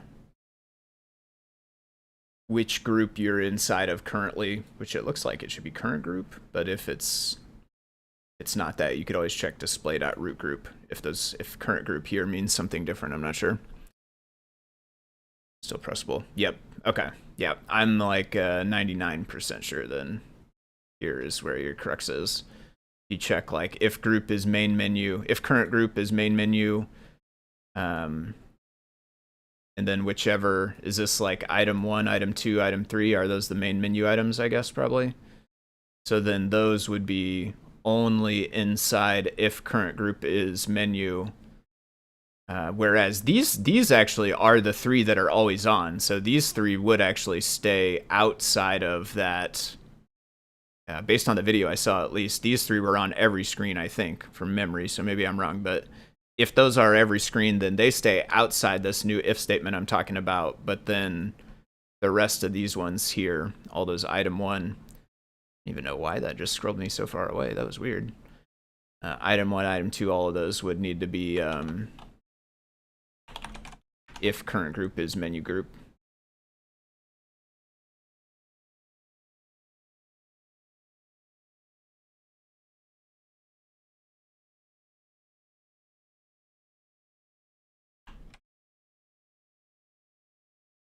Okay. Was our space was not working, but I added it. Is it working now?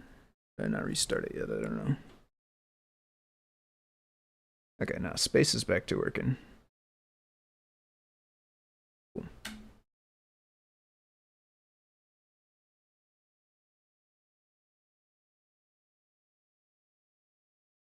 Ooh, that's interesting. Did that just have blue on enter?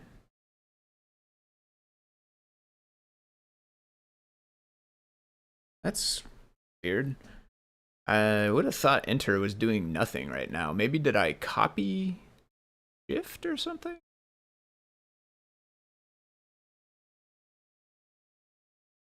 Key value 40, is that right?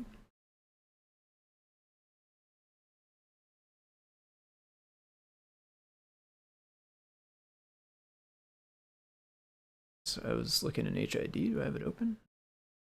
Just 1 second.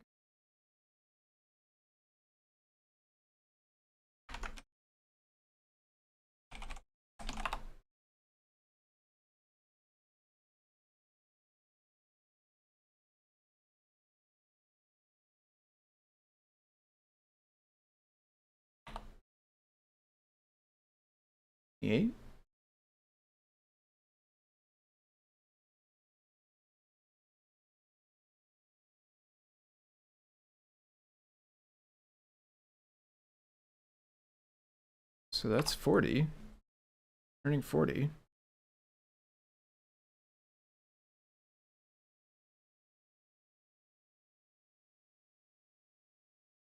Am I missing an else in here? If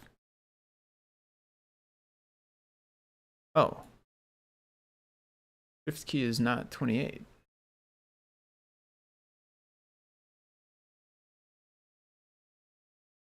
Enter is 28. Left shift.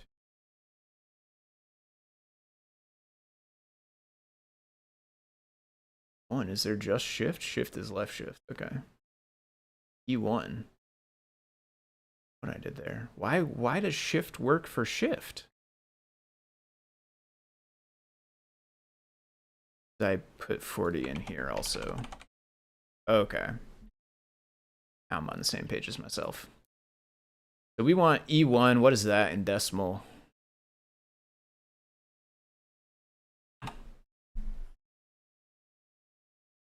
That behavior had the soft keyboard on top.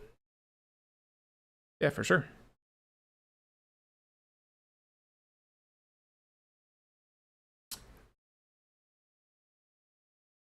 I've looked at a lot of broken code. Is really what it boils down to.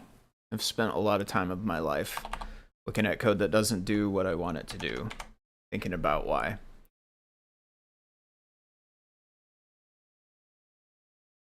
Over time, the more time you spend doing it, you start to notice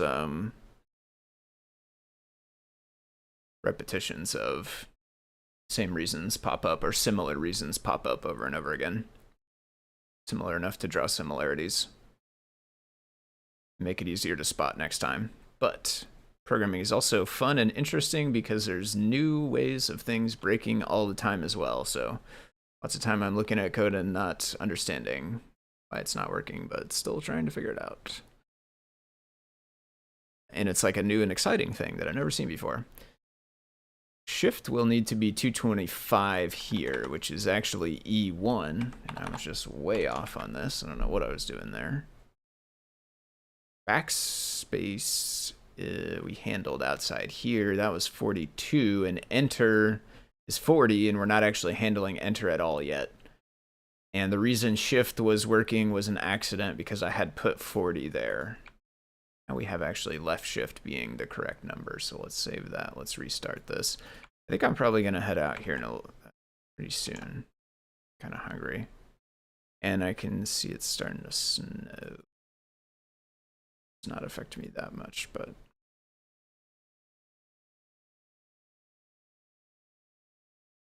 it's not going to. I think it's going to be very much, hopefully.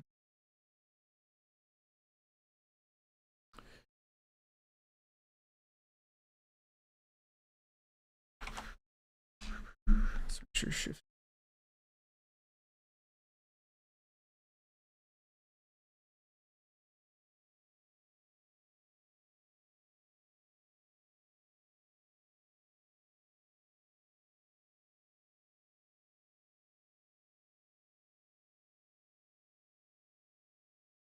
There we go.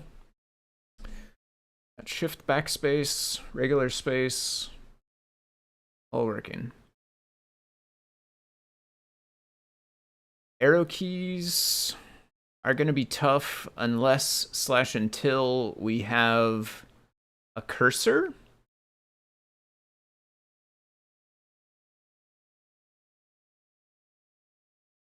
Because if you don't have a cursor, then arrow keys don't have very much meaning for an input text.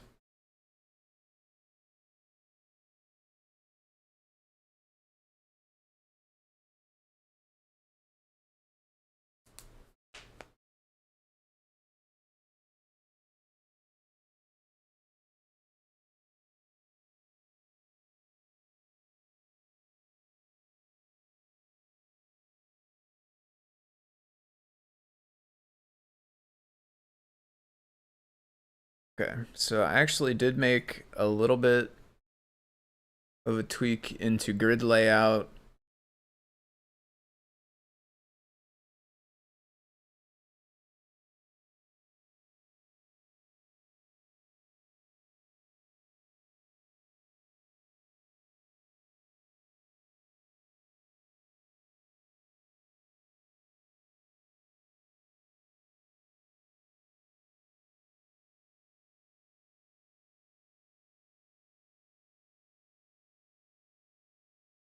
that been merged yet? Because mine's probably with that stuff.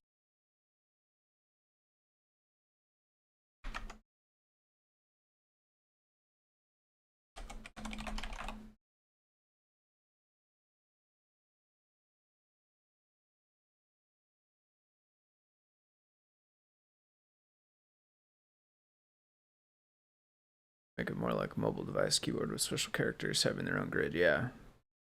I think what...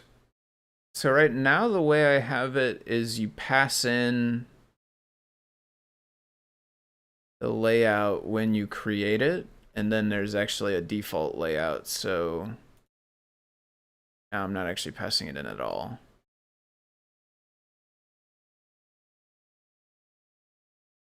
Layout config is none. If layout config is none, then it loads this default layout JSON.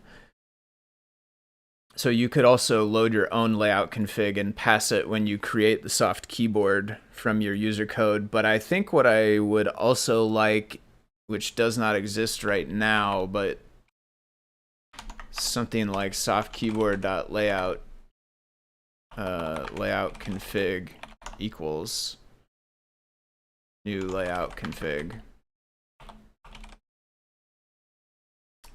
And that way, if this is possible, then that means the user code will be able to update it if they wanted to. And then it means internally, we could also update it because we could have a certain character when you press it, we could have it just load a new layout config and change, like set layout config to a new thing and then re-render.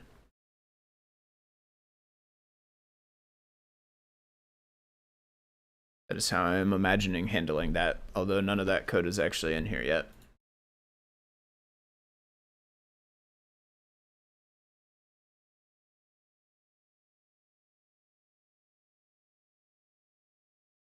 Oh, I know what these are. Hit on this. Okay, so what I'm going to do is actually commit to that branch.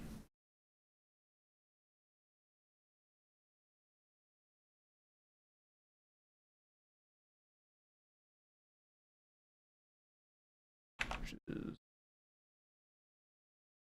layout cell contains.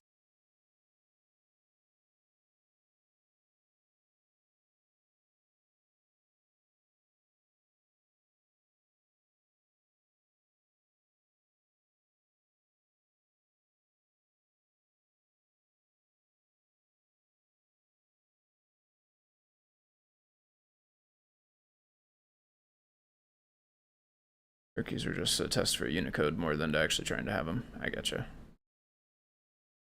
You think of that, that's brilliant. Could be an easy way during initial setup for a user to choose their language. Yep, totally. That's exactly how I'm imagining when you set it up, you'd be able to load your own config and then pass it in when you create it. And then that'll give you, and it defines everything. It defines what the labels are. It also defines the column spans and everything. So you could like radically change it if you really wanted to, or make a subset of it. You can do it however you want. And then we could make a few different layouts, like this one's the default layout. We could make a default symbols layout or something like that. And then once we have that ability to swap over. Yeah. Yeah, non-English would be tricky with labels. I don't know how much support we have in labels. If you have the right font, you can do it, I guess, but you gotta have the right font going. But certainly being able to switch to like symbols keyboard, for instance, or being able to switch to like if you wanted it a 9-pad keyboard instead of numbers across the top one. Mobile phones can do it as well usually. So I guess what we'll do is just drop changes from my device into there.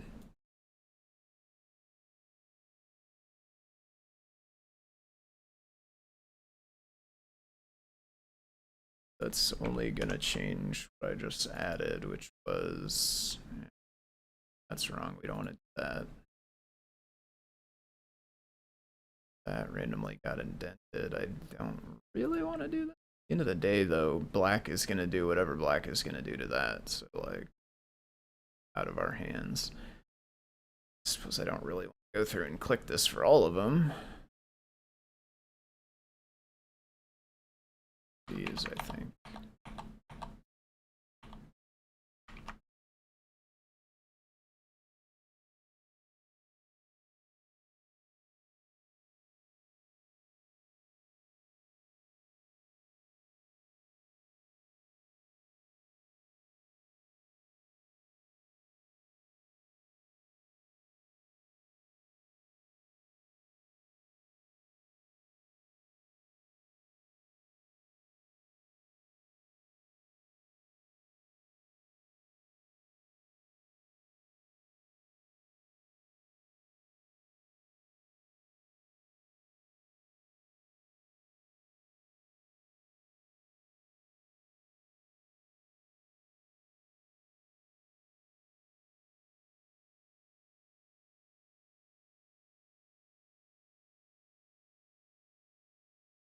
That's when we can't because we want layout cells. So we keep attention on that one and that one alone.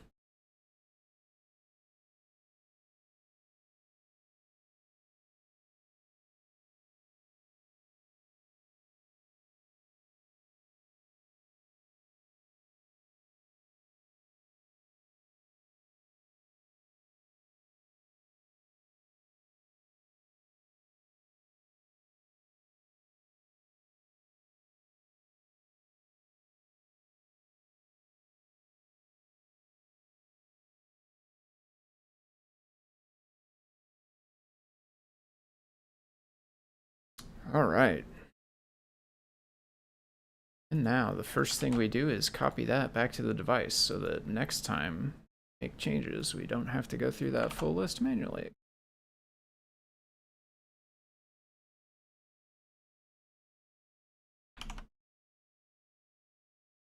And we should be down to only new stuff, which is layout cells has a public version. We remove all the lines at the top.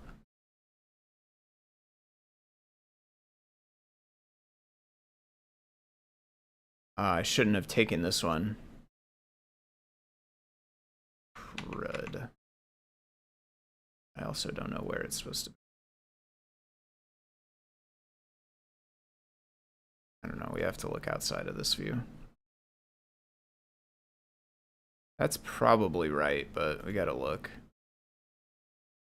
That's new because we added this. That's new because it checks it. That's it, okay.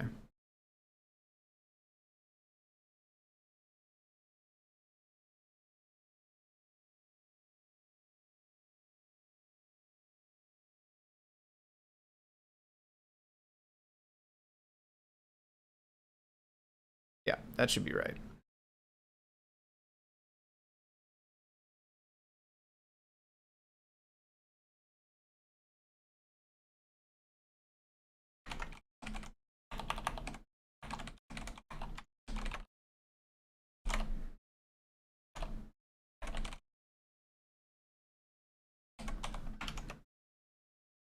All right. Yes, totally agreed. I'm gonna head out for now. Thanks for hanging out, folks. I hope everyone has a good rest of your day, good week, and all that stuff. I will be back on Saturday, I believe, for the normal stream at 10 a.m. Central. Anything else? I don't think so. Not for now. Yeah, thanks for hanging out. I will catch you next time.